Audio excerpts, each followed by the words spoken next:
नमस्कार बच्चों, स्वागत है आपका एसएससी कोचिंग सेंटर में। मैं सूरज कुमार, बस्ती, उत्तर प्रदेश से। यदि आप इस वर्ष एनएस एग्ज़ाम की तैयारी कर रहे हैं तो आपको ये वीडियो पूरा देखना चाहिए। क्योंकि हम इसमें जितने भी क्वेश्चन करा रहे हैं वो सभी क्वेश्चन आप लोग के इस वर्ष एग्ज़ाम की दृष्टि से महत्वपूर्ण है। तो चलिए आज का ये क्लास शुरू करते हैं। देखिए, पहला क्वेश्चन है, कह रहा है कि गौतम बुद्ध का जन्म कहाँ हुआ था। तो ऑप्शन ए है पाटलिपुत्र, वैशाली, लुम्बिनी, गया। तो गौतम बुद्ध का जन्म लुम्बिनी में हुआ था। सी ऑप्शन सही है। ठीक है, चलिए अगला क्वेश्चन देखिए। सम्राट अशोक के पिता कौन थे? बिंदुसार, चंद्रगुप्त मौर्य, सुसीम, कुणाल। तो इसमें सही ऑप्शन है बच्चों बिंदुसार थे। ठीक है, चलिए अगला क्वेश्चन देखिए। अगला क्वेश्चन है, कह रहा है कि हर्षवर्धन के शासनकाल में अधोलिखित में से कौन भारत आया? तो हर्षवर्धन के शासनकाल में ह्वेन-त्सांग भारत आया था। तो ये बी ऑप्शन सही हो जाएगा। ठीक है, चलिए नेक्स्ट क्वेश्चन देखें। अगला है, निम्न में से कौन सिंधु घाटी सभ्यता का सबसे महत्वपूर्ण बंदरगाह था? ए लोथर, ताम्रलिप्ति, भड़ौच, कालीकट। तो इसमें सही ऑप्शन है लोथल। ठीक है, अगला क्वेश्चन देखें। बुद्ध को महापरिनिर्वाण कहाँ प्राप्त हुआ था? तो बुद्ध को महापरिनिर्वाण कुशीनगर में प्राप्त हुआ था। ये सी ऑप्शन सही है इसमें। अगला क्वेश्चन देखिए। प्राचीनतम स्मृति कौन सी है? नारद स्मृति, मनु स्मृति, बृहस्पति स्मृति, पाराशर स्मृति। तो इसमें सही ऑप्शन है मनु स्मृति। ठीक है, चलिए अगला क्वेश्चन देखिए। प्रसिद्ध पुरास्थल भीमबेटका स्थित है। तो प्रसिद्ध पुरास्थल भीमबेटका मध्य प्रदेश में स्थित है। ये डी ऑप्शन सही हो जाएगा। भीमबेटका पाषाणकालीन गुफा चित्रों के लिए जाना जाता है। अगला देखिए। अगला क्वेश्चन है, कह रहा है कि राज तरंगिणी की रचना किसने की? ऑप्शन ए कल्हड़ ने, बी पर्दनी ने, सी वेद व्यास ने और डी उपयुक्त में से कोई नहीं। तो इसमें राज तरंगिणी की रचना जो की थी वो कल्हड़ ने की थी। ठीक है, चलिए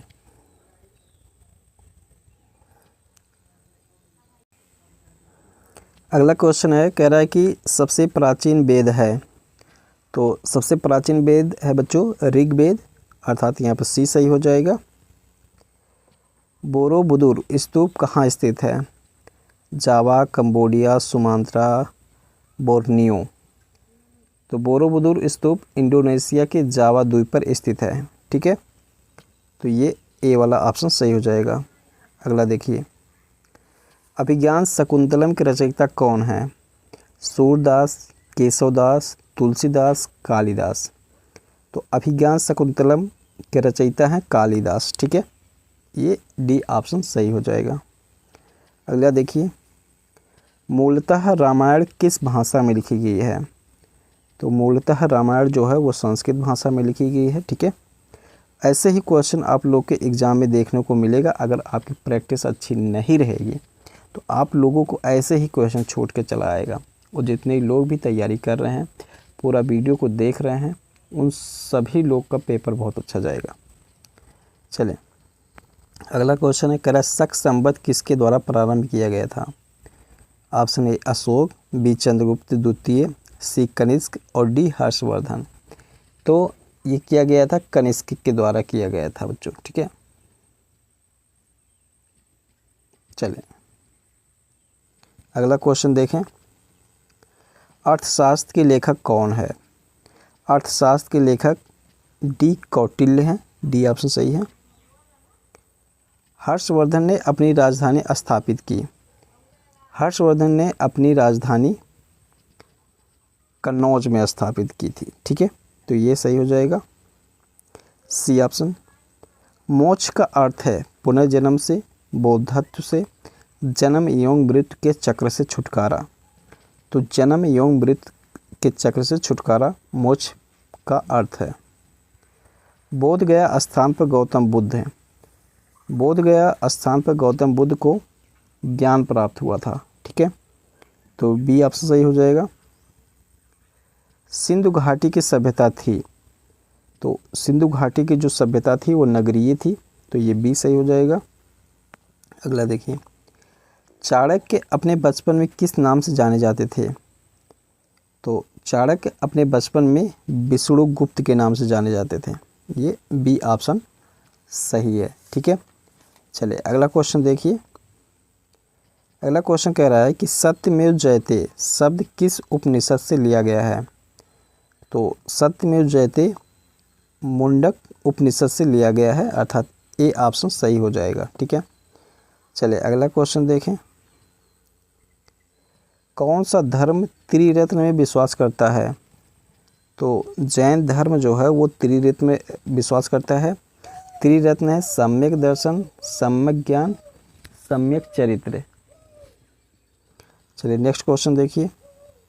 गौतम बुद्ध को ज्ञान प्राप्त हुआ था, तो गौतम बुद्ध को ज्ञान अभी हमने बताया बोध गया में प्राप्त हुआ था, तो ये सही हो जाएगा। अगला देखिए, निम्नलिखित में से कौन सी खोज ने ऐतिहासिक मानव को अस्थायी जीवन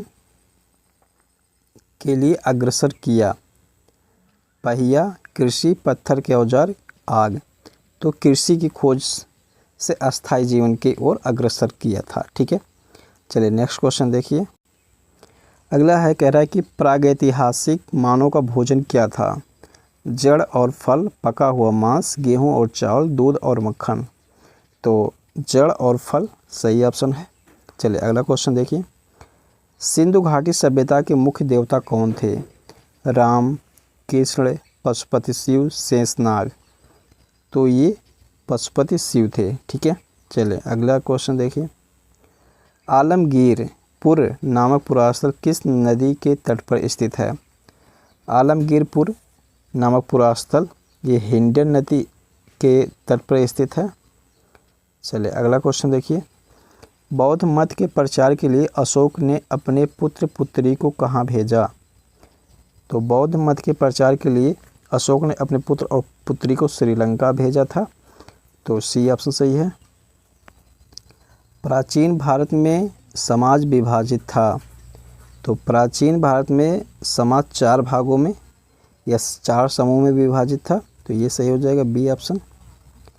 मोहनजोदड़ो की खोज किसने की थी? मोहनजोदड़ो की खोज राखलदास बनर्जी ने की थी, तो ये सी ऑप्शन सही है। अगला क्वेश्चन देखिए। महावीर स्वामी का जन्म हुआ था।